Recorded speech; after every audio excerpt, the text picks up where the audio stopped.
नमस्कार। जोहार झारखंड में आपका स्वागत। मैं राहुल ओझा आपके साथ। इस वक्त की बड़ी खबर, जहां झारखंड निवेश का हॉटस्पॉट बनेगा। सीएम हेमंत स्वीडन और स्पेन जाएंगे। झारखंड में निवेश को बढ़ावा देने के उद्देश्य से सीएम हेमंत सोरेन के नेतृत्व में 20 सदस्य प्रतिनिधिमंडल स्पेन और स्वीडन के दौरे पर जाने वाला है। 19 से 27 अप्रैल तक विदेश दौरे पर राज्य सरकार के प्रतिनिधिमंडल जा रहे हैं और इस दौरान स्पेन के मैड्रिड और बार्सिलोना और स्वीडन के गोथेनबर्ग का दौरा करेंगे। जानकारी के मुताबिक इस प्रतिनिधिमंडल में मुख्यमंत्री के साथ साथ राज्य के मुख्य सचिव समेत विभिन्न विभागों के सचिव भी शामिल होंगे। यदि विदेश मंत्रालय से अनुमति मिल जाती है तो प्रतिनिधिमंडल 19 अप्रैल को मैड्रिड पहुंचेगा। यात्रा के दौरान उद्यमियों के साथ शिष्टमंडल की 1-to-1 मीटिंग होगी। इस दौरान ग्रीन एनर्जी और माइनिंग क्षेत्र में निवेश पर चर्चा की जाएगी। तो 20 सदस्य प्रतिनिधिमंडल विदेश जाएगा। मुख्यमंत्री हेमंत सोरेन भी शामिल रहेंगे। उद्यमियों के साथ बैठक होगी। तो कैसे इन्वेस्टमेंट हो झारखंड के लिए, इस पर जोर सरकार का। निरंजन हमारे साथ, न्यूज 18 संवाददाता। निरंजन, निवेश का हॉटस्पॉट झारखंड बनेगा, क्या पूरी तैयारी रणनीति सरकार की, क्या होगा विदेश में? देखिए, मुख्यमंत्री हेमंत सोरेन अपने 20 सदस्यीय प्रतिनिधिमंडल के साथ स्पेन और स्वीडन जा रहे हैं। ये यूरोपीय कंट्री है और जिस तरह से कल बताया गया था कि स्पेन में वहां पर जो उद्योगपति हैं उनसे बातचीत होगा और वहीं स्वीडन में जो खेती होती है किसानों से बातचीत होगी। ये दोनों देश, एक कृषि उद्योग प्रधान है और दूसरा उद्योग प्रधान देश है।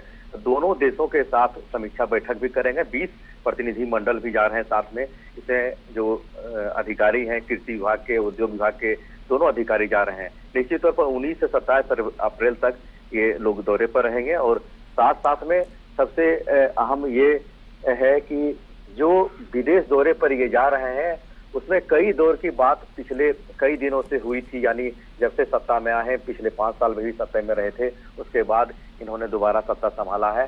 तो कहीं न कहीं इस बात को लेकर के कि राज्य में, झारखंड में एक देखा जाए तो प्रमुखता से खनिज संपदा से भरपूर है।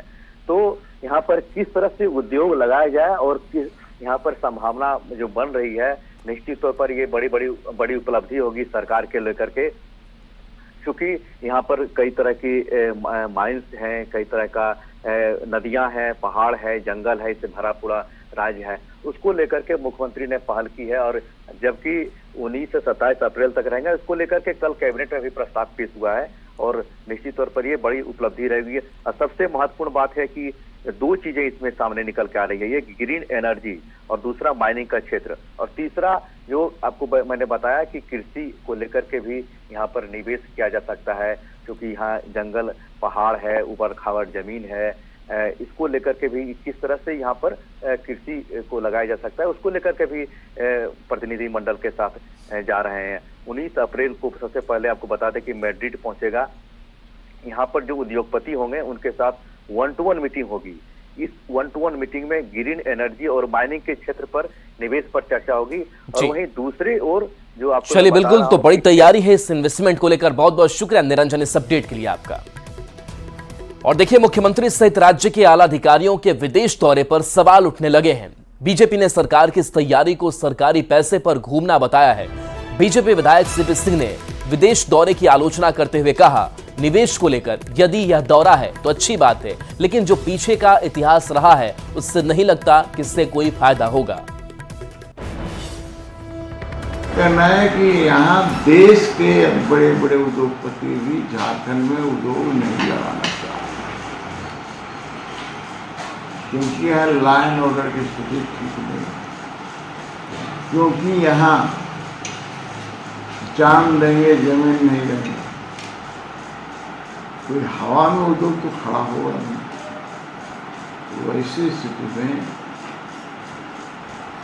ये विदेश जाए, अमेरिका, इंग्लैंड, फ्रांस जाए, कहाँ जाएंगे, एक भी निवेश करता आ जाए तो बड़ी बात है। राज्य से बड़ी खबर है, जहां सीएम हेमंत आज विकास योजना की समीक्षा करेंगे। राज्य में विधि व्यवस्था की भी समीक्षा करेंगे मुख्यमंत्री। संबंधित विभागों के सचिवों को पत्र लिखा गया है। स्वास्थ्य, कृषि, ग्रामीण विकास, अनुसूचित जनजाति, अनुसूचित जाति, अल्पसंख्यक एवं पिछड़ा वर्ग कल्याण, महिला बाल विकास एवं सामाजिक सुरक्षा विभाग की योजना की प्रगति की समीक्षा मुख्यमंत्री करेंगे।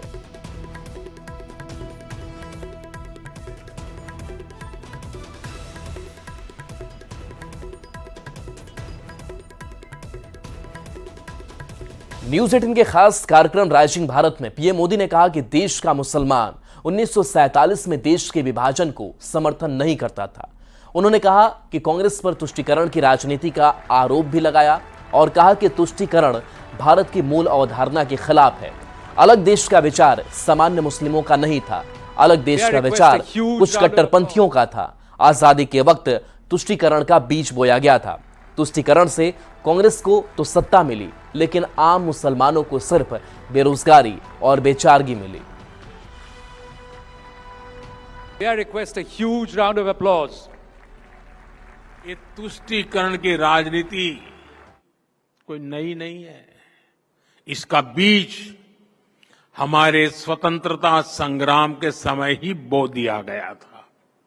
अब सोचिए, भारत से पहले, भारत के साथ साथ और हमारे बाद दुनिया में कई देश आजाद हुए, लेकिन कितने देश ऐसे हैं जिनकी आजादी की शर्त विभाजन थी?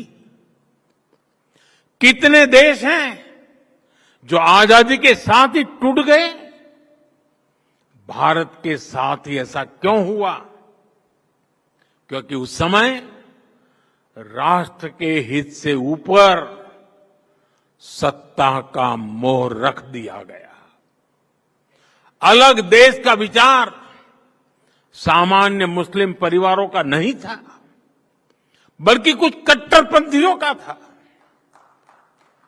जिसको कांग्रेस के कुछ नेताओं ने खाद पानी दिया ताकि वे सत्ता के अकेले दावेदार बन सके। साथियों, तुष्टीकरण की इस राजनीति में कांग्रेस को सत्ता मिली, कुछ कट्टरपंथी नेताओं को ताकत और दौलत मिली। पीएम मोदी के कांग्रेस पर तुष्टीकरण की राजनीति का आरोप लगाने पर झारखंड में सियासी प्रतिक्रिया का दौर तेज हो गया है। बीजेपी विधायक सीपी सिंह ने कहा कि मुस्लिम हितों को लेकर प्रधानमंत्री क्या कुछ नहीं कर रहे हैं। मुसलमानों की आधी आबादी को लेकर उन्हें 3 तलाक का समाधान किया, गरीब पसमानदा मुसलमान को लेकर वक्फ संशोधन बिल लाया। उसके बावजूद भी कुछ ऐसे लोग हैं जो सिर्फ तुष्टीकरण की राजनीति करने में लगे हुए हैं। वह हमेशा भला के लिए सोचते हैं, लेकिन फिर भी कुछ ऐसे लोग हैं जो सिर्फ इस्लाम की बात करते हैं। मोदी जी ने पूरे देशवासी यानी 140 करोड़ जनता की बात करते हैं। अब उसके अंदर मुस्लिम भी आता है, हिंदू भी आता है, सिख भी आता है, ईसाई भी आता है, सारे आते हैं। लेकिन आम तौर पर आप देखेंगे ये अल्पसंख्यकों में मुस्लिम समाज, इसको विकास से कोई लेना देना नहीं। हजारीबाग से बड़ी खबर है, जहां रामनवमी जुलूस के दौरान कई लोग घायल हुए। हथियार प्रदर्शन के दौरान करीब 1300 लोग घायल हुए। सभी का SBMCH में इलाज कराया गया। लगभग 35 लोग गंभीर रूप से घायल हुए, जिनको SBMC में भर्ती कराया गया। 2 घायलों को रांची रिम्स रेफर किया गया। राम भक्तों की सेवा में स्वास्थ्य विभाग भी तत्पर दिखा। 100 से भी अधिक स्वास्थ्यकर्मी घायल राम भक्तों की सेवा में तत्पर दिखाई दिए। सुशांत सोनी हमारे साथ न्यूज 18 संवाददाता जुड़ गए हैं। सुशांत, जब हथियारों का संचालन किया जा रहा था, कई भक्त घायल हुए, हालांकि उनको लेकर के स्वास्थ्य विभाग लगातार अलर्ट मोड पर रहा, किस तरीके की व्यवस्थाएं थी?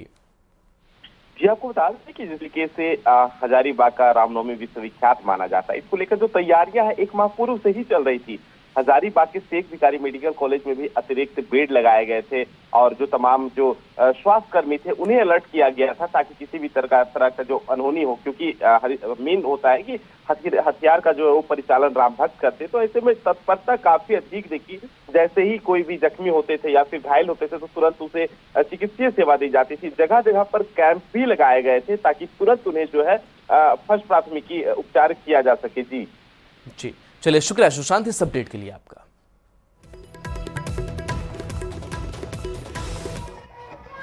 और बोकारो स्टील प्लांट के सामने हुए बवाल से जुड़ी खबर है, जहां 10 नामजद समेत 300 अज्ञात पर मामला दर्ज किया गया है। सरकारी काम में बाधा, सरकारी संपत्ति को नुकसान पहुंचाने को लेकर कार्रवाई की गई है। चास सीओ दिवाकर दुबे ने मामला दर्ज कराया है। तो बोकारो से इस वक्त की बड़ी खबर बता रहे हैं, जहां बोकारो स्टील प्लांट के सामने हुए बवाल मामले में 10 नामजद समेत 300 अज्ञात पर अब मामला दर्ज किया गया है। बता दें कि सरकारी काम में बाधा, सरकारी संपत्ति को नुकसान पहुंचाने को लेकर के कार्रवाई की गई है।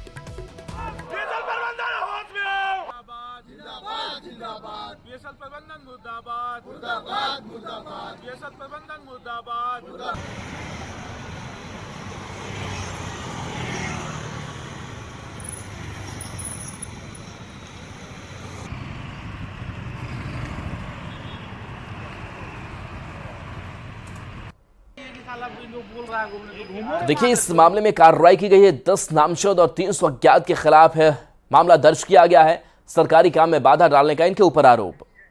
मृत्युंजय हमारे साथ न्यूज 18 संवाददाता जुड़ गए हैं। मृत्युंजय, क्या अपडेट है बोकारो स्टील प्लांट के सामने जो बवाल हुआ, क्या कार्रवाई पुलिस की तरफ से?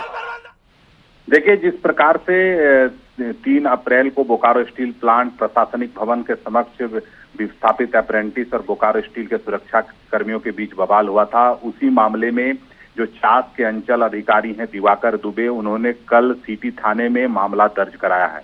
वहीं इस मामले में जो है मामला दर्ज कराया गया है। कई लोगों को नामजद अभियुक्त बनाया गया है, साथ ही अज्ञात लोगों पर भी मामला दर्ज कराया गया।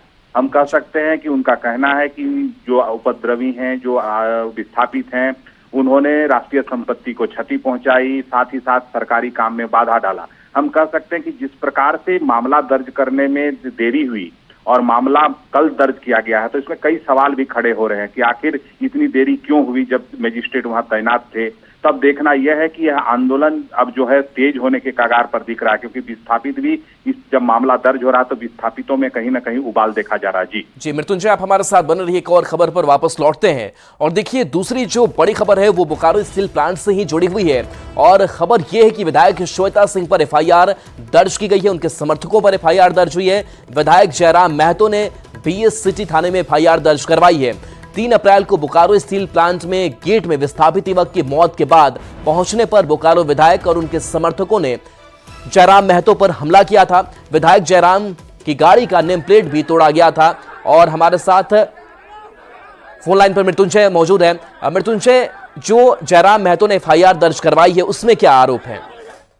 देखिए, मैं आपको बता दूं कि जब यह घटना हुई और जो विस्थापित अप्रेंटिस का प्रेम कुमार महतो की जब मौत हुई, उसके बाद लगातार श्वेता सिंह जो है मौके पर मौजूद थी और उन्होंने उसके बाद जाकर बोकारो स्टील के मुख्य जो गेट है बोकारो स्टील प्लांट का, वहां जाकर उन्होंने धरने पर बैठ गई। इसी दौरान जो है जयराम महतो पहुंचे अस्पताल से और सीधे जब वहां गए तो जैसे ही जयराम महतो वहां पहुंचे, श्वेता सिंह और उनके समर्थकों ने उनका विरोध शुरू कर दिया। इस दौरान आप तस्वीरों में देख सकते हैं, जो वीडियो है काफी नोकझोंक हुई। श्वेता सिंह का कहना था कि दूसरे विधायक यहाँ क्यों आएंगे, बोकारो विधानसभा मेरा है। इसी दौरान उनके समर्थकों के द्वारा उनकी गाड़ी पर हमला किया गया, उनके बोर्ड को उखाड़कर फेंक दिया गया।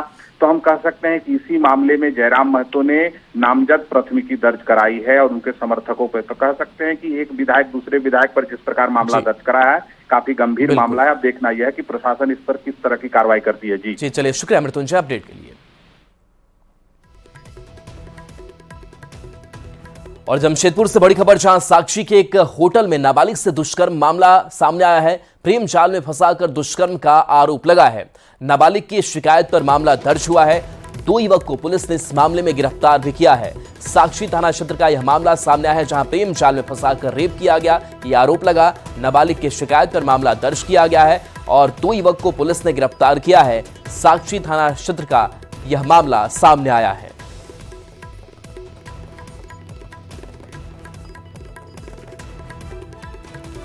और गोड्डा से बड़ी खबर, जहां महगामा बाजार में दिन दहाड़े लूट हुई। पिस्तौल की नोक पर 2 अपराधियों ने लूट की घटना को अंजाम दिया है।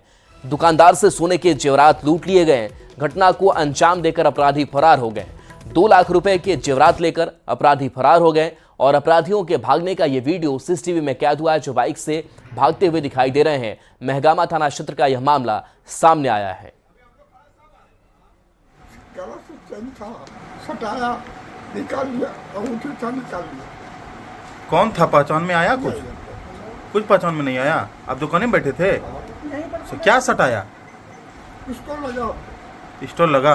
भीड़ यही है कि यहाँ पर से बापू बाबू का दुकान पर बैठे हुए थे, गांठ बन के आया और गला का चेन और अंगूठी दिखा के पिस्टल के नोक पे कर लिया नहीं। 3:30-4 बजे के लगभग एक बाइक पे 2 लोग आए थे और दुकान में एक व्यक्ति जो दुकानदार थे उनके पास से एक जो चेन पहने हुए थे रुद्राक्ष का और एक अंगूठी ले जाने की बात आई है। अभी हम लोग अनुसंधान कर रहे हैं। कुछ अभी फ़िलहाल हम लोग सीसीटीवी वगैरह खंगाल रहे हैं। बाकी जो तकनीकी अनुसंधान है उस पर भी हम लोग काम कर रहे हैं। दिन दोपहर में सर इस तरह की घटना हो जाना, हम लोग घटना का जल्द उद्भेदन करने का पूरी कोशिश करेंगे। और जेएसएससी सीजीएल पेपर लीक की खबर अफवाह थी। झारखंड डीजीपी ने इसकी पुष्टि की है। जेएसएससी के combined graduate level paper leak मामले की फॉरेंसिक रिपोर्ट सीआईटी की एसआईटी को मिल चुकी है। इस फॉरेंसिक रिपोर्ट में भी कोई ठोस सबूत नहीं मिले हैं। सीआईडी की जांच में यह बड़ी बात सामने आई कि जेएसएससी सीजीएल में पेपर लीक जैसा कोई मामला ही नहीं था और लीक होने का दावा कर एक गिरोह ने लाखों की ठगी की। झारखंड के डीजीपी ने इस बात को दोहराया है कि जांच में पेपर लीक के सबूत नहीं मिले हैं। डीजीपी की माने तो परीक्षा में यूपी और झारखंड के गैंग ने फायदा उठाया और पेपर लीक की अफवाह फैलाई, जिसमें कई लोगों से ठगी की गई। मामले में अब तक 10 आरोपी को गिरफ्तार किया गया है। डीजीपी ने अपील की है कि अगर किसी के पास सबूत है तो वे सीआईडी को दें। पुलिस मामले की निष्पक्ष जांच करेगी।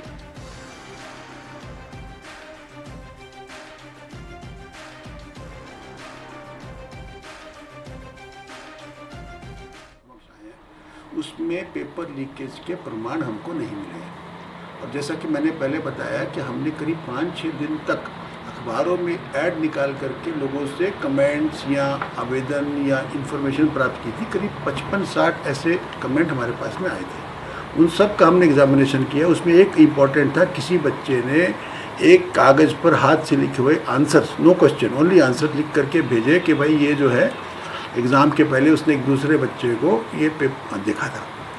तो हम लोगों ने उसको भेजा एफएसएल के लिए। अब देखिए इसमें क्या है, हमें जो बताया जा रहा है कि जो कुछ कोचिंग इंस्टीट्यूट्स भी हो सकती है या कुछ बच्चे भी हो सकते हैं, इन लोगों ने क्या किया है, शाम को अपने मोबाइल को बैकडेट करके, बैक टाइम करके, कुछ आंसर्स को कागज़ पर लिख करके, फ़ोटो खींच करके फिर मोबाइल को फॉरवर्ड टाइम कर दिया। तो ऐसी फ़ोटोग्राफ जो है उसको देख करके एफएसएल ये बता नहीं सकती है कि मोबाइल फ़ोन को बैकडेट किया गया था कि नहीं किया गया था। इसलिए ये तथ्य अपने में पेपर की लीकेज के बारे में पर्याप्त नहीं है। परंतु दूसरी ओर ऐसे हमने कई बंदे पकड़े जिसमें बहुत सारे लोग हमारे आईआरबी बटालियन के गिरिडीह के हैं, जिन्होंने लोगों को बेवकूफ़ बना करके कि हमारे पास क्वेश्चन पेपर है, हम पेपर लीक कर देंगे, उनसे 10 लाख, 8 लाख, 5 लाख प्राप्त किया, बरामद किया। उसमें से करीब 10 व्यक्तियों को हम लोगों ने अरेस्ट करके जेल भेज दिया। और इसका सरगना भी पकड़ा गया, वो गिरिडीह का है और कुछ देवघर, कुछ वो अपना यहाँ का यूपी का है, वो गोरखपुर का। तो जांच आगे चल रही है और हाईकोर्ट ने हमें निर्देश दिया है कि आप जल्द से जल्द जांच को पूरा करें। हमारा प्रयास है, बल्कि हम आपके माध्यम से, मीडिया के माध्यम से पुनः लोगों को अपील करना चाहते हैं कि यदि आपके पास कोई ऐसे तथ्य हैं कि जो प्रूफ कर सकेंगे परीक्षा में किसी प्रकार की गड़बड़ी हुई, तो कृपया आप डीआईजी सीआईडी मैडम संध्या रानी मेहता को जाकर के सारे तथ्य उपलब्ध करवा सकते हैं। हमारे पास उपलब्ध कराए गए हर तथ्य की हम निष्पक्ष जांच करेंगे। सिमडेगा में पलायन का दंश अब भी जारी है। तमिलनाडु में फंसे सिमडेगा के एक मजदूर को पुलिस ने प्रयास कर उसके गांव वापस लाया। दरअसल बड़ोमदा गांव निवासी झिलानी देवी ने कुछ दिनों पहले बानो थाना में आवेदन देकर तमिलनाडु की एक कंपनी पर अपने पति को बंधक बनाए जाने और मजदूरी भुगतान नहीं किए जाने की शिकायत की थी। इस पूरे मामले को गंभीरता से देखते हुए बानो थाना प्रभारी विकास कुमार ने उस कंपनी के ठेकेदार से संपर्क किया। फिर उसके बाद चरण दोहरा को वहां से ट्रेन के माध्यम से सकुशल बानो भेज दिया गया।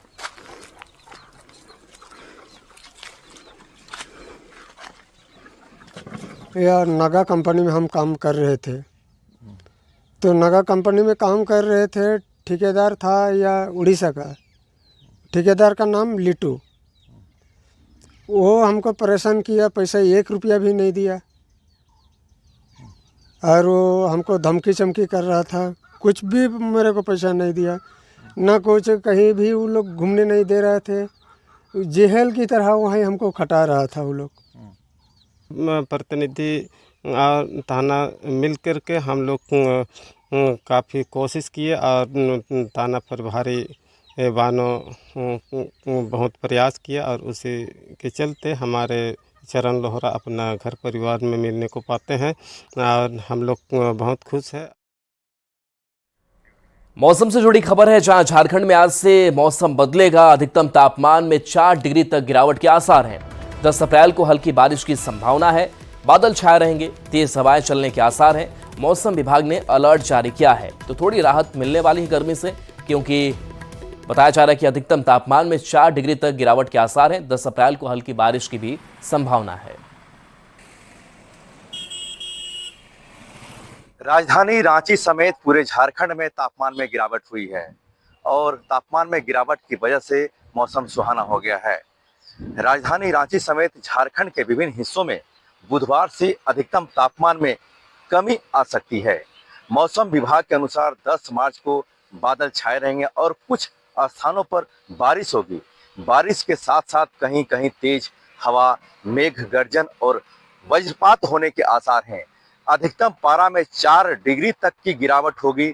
मौसम विज्ञान केंद्र के अनुसार 10 मार्च को राज्य के सभी हिस्सों में बादल छाए रहेंगे और कुछ जगहों पर बारिश होगी। वहीं गुरुवार की बात करें तो कई हिस्सों में तेज हवा के साथ साथ बारिश और आंधी का ऑरेंज अलर्ट भी जारी किया गया है।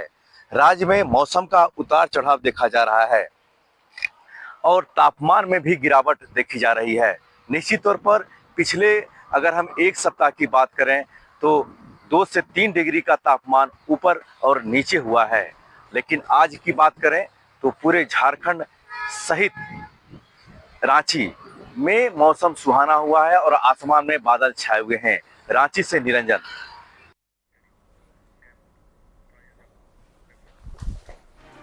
और बात गढ़वा की करते हैं, जहां मेराल प्रखंड में 95 करोड़ रुपए की लागत से बनी हर घर नल जल योजना की हालत बहुत ही खस्ता है।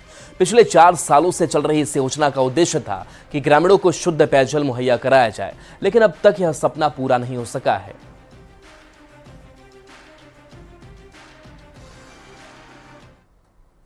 पूरा हुआ है 15 बार था।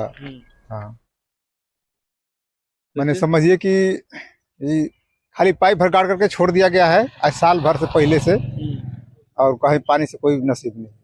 कागजी प्रक्रिया पूरी कर लिया गया है, लेकिन भूतल पर कुछ नहीं है। देख लीजिए।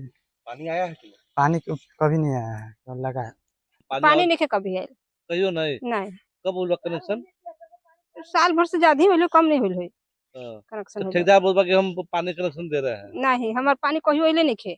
ये प्रधानमंत्री नरेंद्र मोदी जी का एक बहुत बड़ा स्कीम था कि लोगों को, ग्रामीणों को शुद्ध पेयजल पीने के लिए मिले, लेकिन झारखंड राज्य में जो हम लोगों का गांव का जो स्थिति है, बहुत अच्छा सड़क को इस विभाग के द्वारा काट करके सैकड़ों जगह पर बर्बाद कर दिया गया।